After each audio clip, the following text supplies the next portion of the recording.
Asante kupata nafasi kama hii hapa. Mimi kwa majina naitwa Domitian Goodluck Mbisie, ni bodaboda na paki kituo cha Mwangaza Kota hapa Panda Hotel.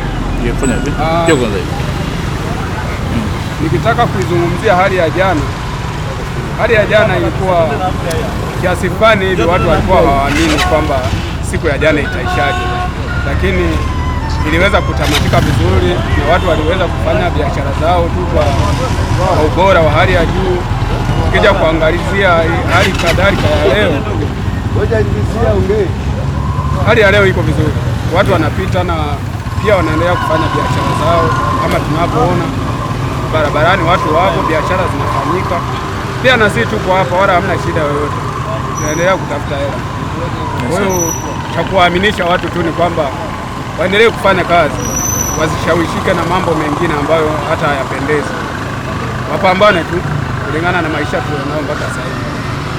Hicho ndio kitu ambacho naweza nikawaambia hapa. Naitwa Juma Simon, ni bodaboda hapa Mwangaza.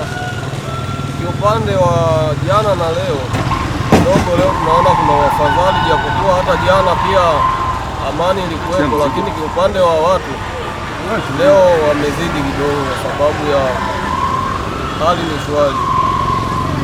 Kweli hata sisi hapa tuko vizuri, lakini jana hatukuweza kufanya kazi kwa sababu hata barabarani watu kulikuwa hakuna.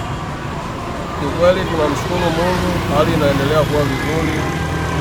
Tunashukuru sana. Yangu ni hilo.